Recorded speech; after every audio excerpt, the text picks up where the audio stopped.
Critical Role Season 3 started with a bang. So let's talk about it. Hello everybody, my name is Matthew Perkins from MatthewPerkins.net, and this is the very first episode of Critical Role Models, where we look at Critical Role and then try and garner some wisdom for players or for Dungeon Masters from the experience of these experienced players and Dungeon Masters. This series is 50% recap and then 50% Dungeon Master lesson. So if you don't want any spoilers, if you don't want spoilers, then you've clicked on the wrong video. There are spoilers all through this whole thing, okay? So we'll start with our recap, and then we'll get to our lesson of the day, which is how Matt Mercer expertly introduces a new party of characters, and how you can mimic his structure. If you watch this video and you go, oh, I like that one, that was a good one, please consider supporting the channel on Patreon, because patrons keep the lights on. That's a bit of a joke. The lights didn't really go off, but really, it's super duper helpful. You can get everything on my Patreon for $5. There's a whole lot of good stuff up there. Check it out. Campaign 3 of Critical Role starts on a brand new continent called Marquette.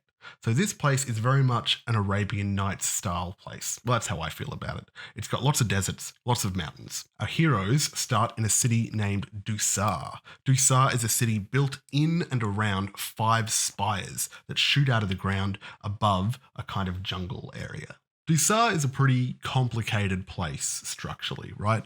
There are all of these trolley cars and lifts and even these giant winged creatures that can carry people between the spires. Some people live in them, some people live on them, some people live around them. It's a very, very strange place. There are also some strange residents in the area. It's really kind of a wild frontier, this eclectic group of races that live together. Notably, in this episode, we meet a few NPCs that are like elephant folk and tiger folk. Well, tiger/lion folk, I guess. The Pecadan are the elephant folk, and the Qatari are the lion folk. At the very beginning, the players are split into 4 groups, and Matt asks all the players except 2 to leave the table and sit to the side while he can focus on the first group that we introduce. Laura is playing a human sorcerer named Imogen. Imogen is very much a Southern Belle style character, human female sorcerer. And Marisha is playing a Lordna, a warlock/sorcerer. Lordna is super duper weird. She's so creepy. She's in like tattered clothes and she has a tool belt with a dead rat attached. She's got like a white streak through her hair. She is super gross and creepy, and I don't know why, I'm super into this character. It's so cool. These 2 women are in Dusar with the goal of learning something. They want to find a great archive or university or place of knowledge where they can learn about Laura's character, Imogen's magic.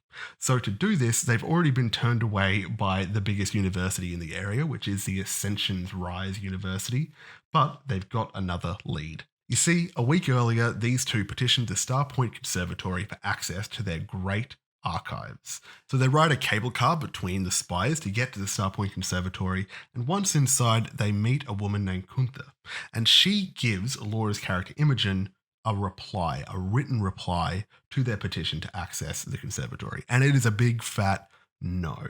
In order to get in there, you have to be an enrolled student, or you have to get a recommendation. But it's a tough recommendation to get, because the recommendation that this place recommends is from someone on the Chande Quorum. And this is an anonymous council that meets at the very top of the central core spire in this place. So that's a pretty impossible recommendation for new adventurers to get. And at this point, Imogen reveals that she can kind of innately read minds. She tries to probe into this woman's mind, but she's unable to get in. So I don't know how she got that ability. I'll be interested to learn. As they leave a little bit despondent, they do some grocery shopping, they mix with the bazaar people, not bizarre like strange, but bazaar as in market. They mix with the market people. They briefly scare some children, and then we kind of fade out and let another group of players take the spotlight. So then we cut to 2 new characters. We've got Taliesin playing Ashton. Ashton is a barbarian, an Earth Genasi. They have green skin, dark purple crystal hair. They have a jacket that says just don't on their jacket. And then on their hammer, it says something a bit rude that I'm not going to say. This person has a massive hole in the side of their head that has been filled with slag glass. So it's kind of like see-through. On this side of the head, you can see the back of their eyeball and parts of their brain. It's like they've taken a massive blast from some time. I don't think this is what people normally mean when they say a blast from your past. Hey, what happened to your head? Yeah, it's a blast from my past. Someone shot me. And Ashton is paired up with Sam's character. Sam is playing a robot. Okay, just settle down because this is going to get weirder. He's playing a robot named Fresh Cut Grass. Some people call him FCG. Some people call him Letters. But he is an automaton cleric. And he's this little boy. He's a little boy on a wheel and he kind of rolls around and he's kind of like he's got a southern kind of accent. He feels like Ted Lasso. He's really optimistic and he eats metal. He eats metal a few times during this episode. He eats copper coins and he eats nails. It's really fun. It's hard not to love this character. When I look at my notes for this character, all I wrote down was amazing robot. In the city of Dusar, there is a central spire called the core spire. And inside this core spire, it's hollow. It is a weave of like nets and ladders and ropes where people can kind of make their way up through this cavernous inside. And it's a place where people go to be forgotten or where people are thrown so that they're forgotten. And it's here that we're going to find Ashton and what's the robot's name? Fresh Cut Grass. Ashton wakes up from a big long sleep and goes and finds his friend Fresh Cut Grass. They have like a fun kind of buddy relationship going on. I kind of like it. And they meet up with a mechanic named Milo. And Milo tells them, hey, you got to get out there and apply yourself. Go find some work. So they decide to go to an inn. They travel to an inn named the Spire by Fire. And on the way, they learn about, I think something is going to come up later. They learn about a place called the Dreamscape Theatre. And it feels like, from their description, that it might be an American Idol style place where performers go there and try and compete and wow the audience. They meet a half-orc woman who is trying to prepare an act to get an audition for the Dreamscape Theatre. But for now, these two just head to the tavern and they have a beer, and then we fade away and go to our third group. Our third group is a group of characters who may already be familiar to some, right? They may be familiar to some, but they're not familiar to me because they did a kind of short run series in between campaigns called Exandria Unlimited or something like that. EXU, I think is the acronym. And these three characters are from that party.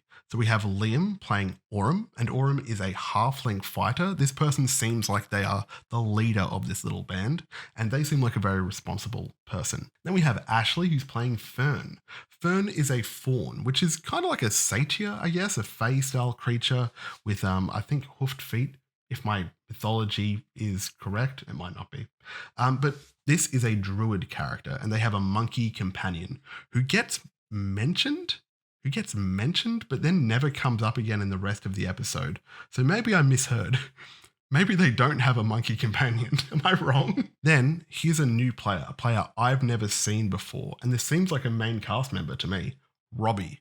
Robbie is playing Dorian. Dorian is a air genasi bard. So in the same way that Talison's character is like an earth-style elemental creature, this character is an air-style elemental creature, still very humanoid in shape, and they're a bard. They come across as a very clean and nervous, but here's the thing, Fern and Dorian as characters, they seem pretty tricksy to me. They seem tricksy where Aurum seems very responsible. This third group is coming to Drusar on a quest. Now we don't know who they're looking for because their quest is pretty much a manhunt. They're looking for a single person, but we do know who sent them on the quest. It's Keyleth. Keyleth from the first campaign, who is Marisha's 20th level druid character.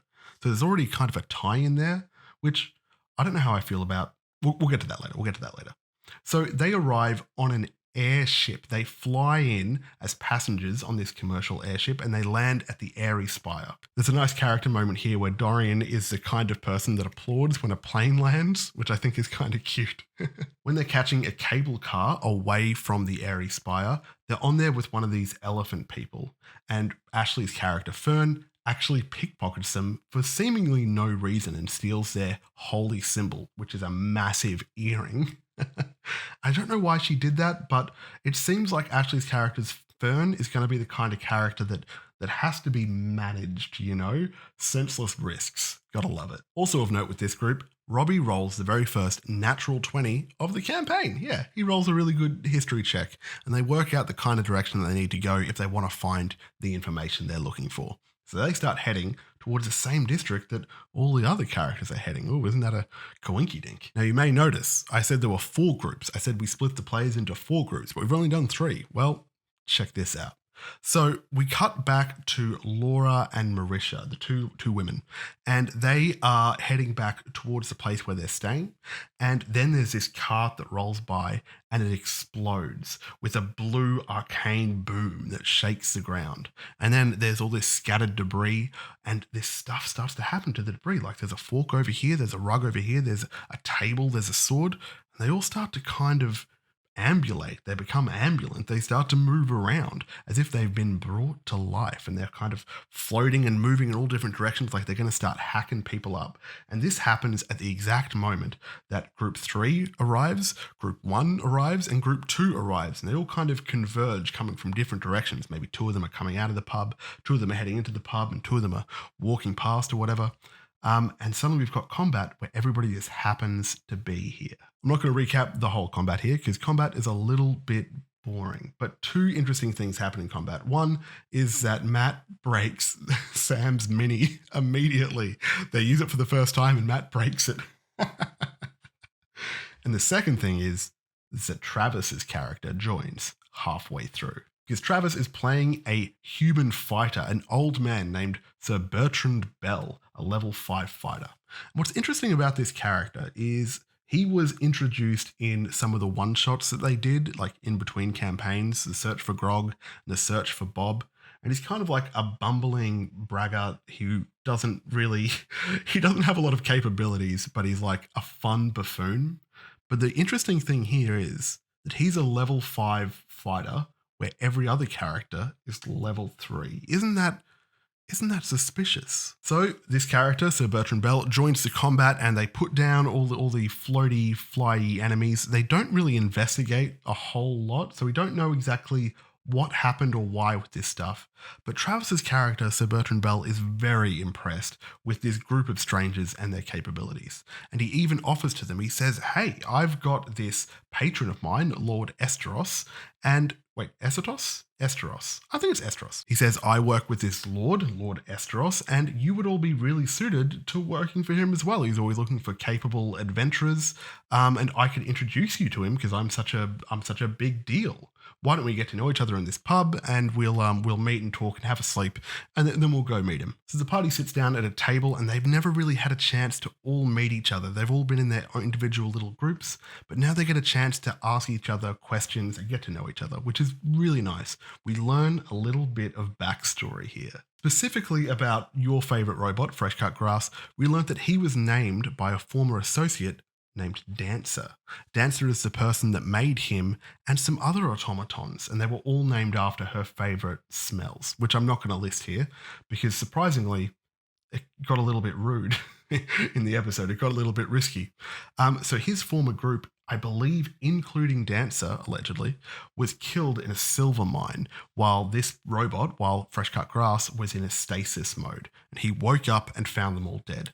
And then Talison's character, the Earth Genasi, came over and found him on a later adventure. So those 2 characters have been together. They've been teamed up for a couple of weeks or a couple of months. Later in the night, Liam's character, Aurum, goes up to Travis's character and asks for information about a particular man. And now I'm presuming this is the man that he and his 2 friends are hunting after on their quest, someone named Oshard Basharo, or Oshard Bressaro. I don't know how it's pronounced. Travis's character rolls a history check, doesn't know anything about him.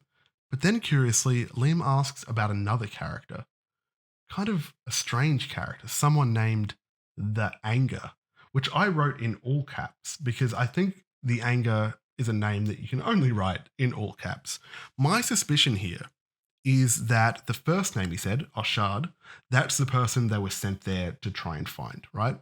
But my suspicion is that The Anger, this second name, It sounds like it might be someone that Liam has personal beef with. Anyway, after a bunch of shenanigans in the pub, including a bunch of gambling, a bunch of cheating, some busking, some drinking, the next morning the whole crew goes with their new friend Travis.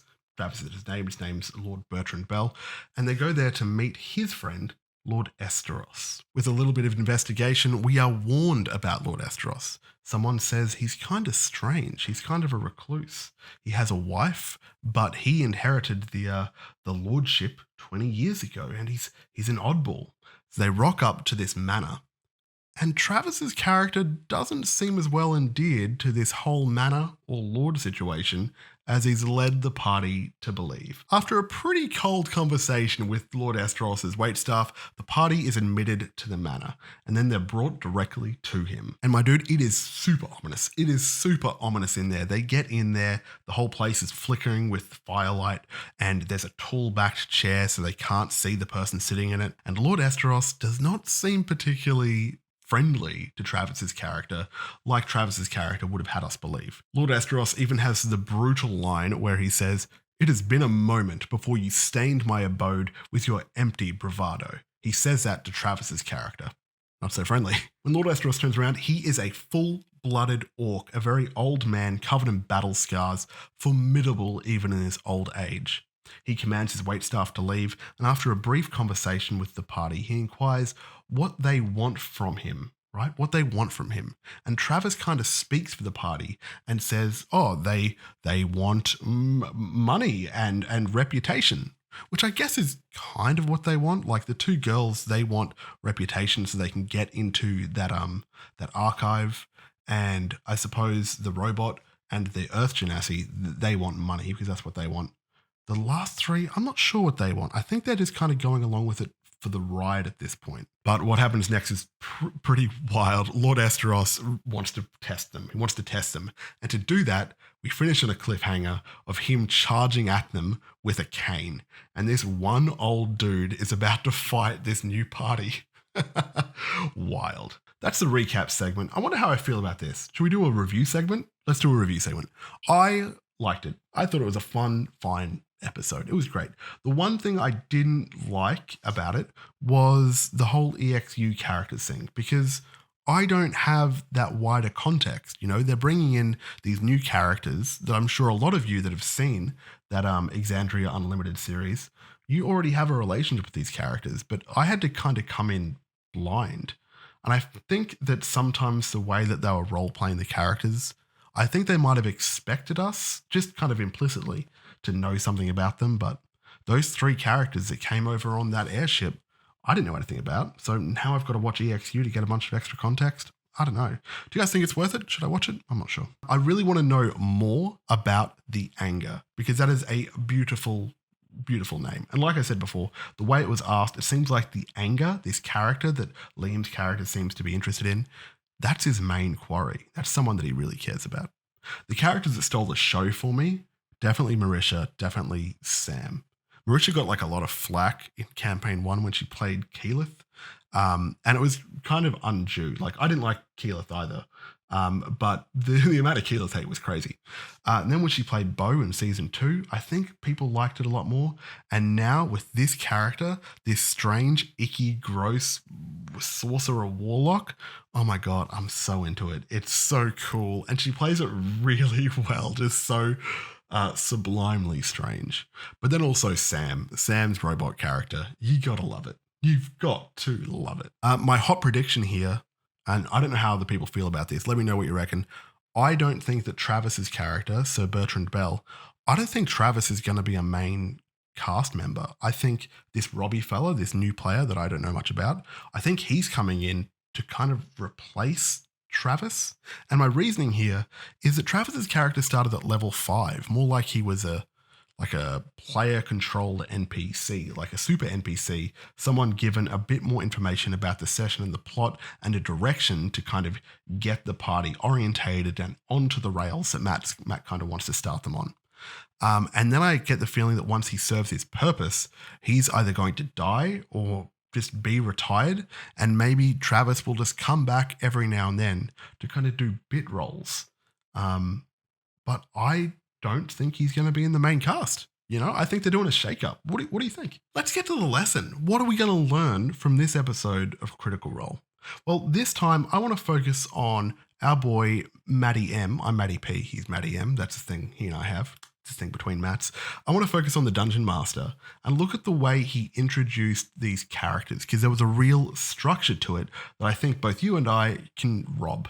We're going to steal it. When I personally introduce new party members for a new campaign, I tend to make it a foregone conclusion that they are already friends. I make them already known to each other, because I don't want to run the risk of, hey, my character's never met your character, your character's never met my character, and then we meet in the first session and we go, no, we don't want to be a party. But Matt Mercer has done something different. He said, look, we are going to slow drip these characters into the campaign. The first step of Matt Mercer's structure here is that he breaks the party into distinct friendship groups. He says these two characters, they met a few weeks ago. These two characters are on a quest to find the library. These three characters are on a quest from Keyless. And then there's Travis somewhere alone. The next step is that he introduces each of these friendship groups one at a time.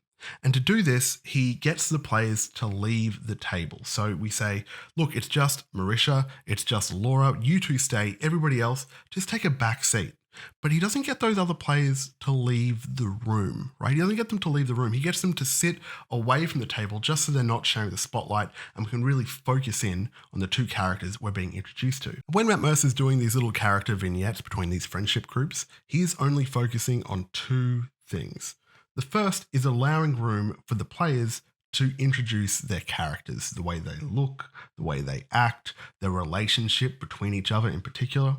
And the second thing is he's using it as an opportunity to showcase his setting. He's not focusing on major plot points, instead he's focusing on the details of the world. Each little vignette that he does between the friendship groups throughout the first half of this session, he is introducing brick by brick information about the city and the setting. So he goes with this group, he goes, oh, let's introduce the fact that there are cable cars and there are elephant people and there are tiger people. And it all seems kind of menial, trivial stuff that's not really pertinent to the overall story. But we spend a little bit of time in the bazaar, with the traders being like, hey, I just want to reinforce that this is a very Arabian Night style setting where people are going to come up to you and try and peddle their wares. And there are urchins in the street that try and hide from you.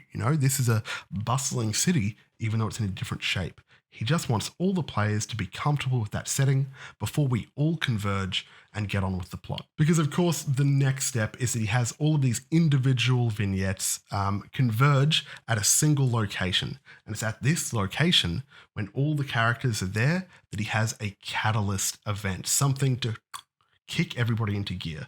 And I can imagine 9 times out of 10, this is a combat. In this case, they had the cart explode and it was a loud enough noise that they could hear it no matter what they were doing, where they were, the ground is going to shake. And then we have combat, right? And they all get to see each other's abilities. And at this point, all the characters now know each other. The next step, the very final step, is that he goes, great, now I'm going to find a reason for you to stay together. And that's where Bertrand comes in. He comes in and says, I have a job. You are all very capable people. I have a job for you. Now, crap players, and by crap players, I mean like crap people. If you were playing with the worst people at that point, they might say, no, I'm not going to do that. I'm not going to stick with this group. Of course, when I say the Dungeon Master should give the players a reason to stick together, that also means that the players should accept any reason for the party to stick together, right? Because that's the story we're telling. We're telling the story of how the party met. And even in this example, individually over the course of the session, a couple of the players make a point to talk to their friends and say, I think it's a good idea that we should stick with this group for this reason. Like, oh, maybe we can make some money. Or maybe we'll find a lead about the person we're looking for. Or maybe this lord that we're going to meet will have enough reputation for us to get into the library. That's the format of this lesson. Break everybody into smaller groups, introduce them one at a time, focus on the setting and the characterization, and then once they've all had their little vignette, you get them all to converge on a central point, have a catalyst event, and then find a reason for the party to stick together. That is how Matt Mercer introduced these characters for Campaign 3. Thank you so much for watching. These people down here, these are my patrons. Thank you so much for the support, patrons. You have literally made everything that I do possible, including paying rent and eating. So if you like this video, please leave a comment.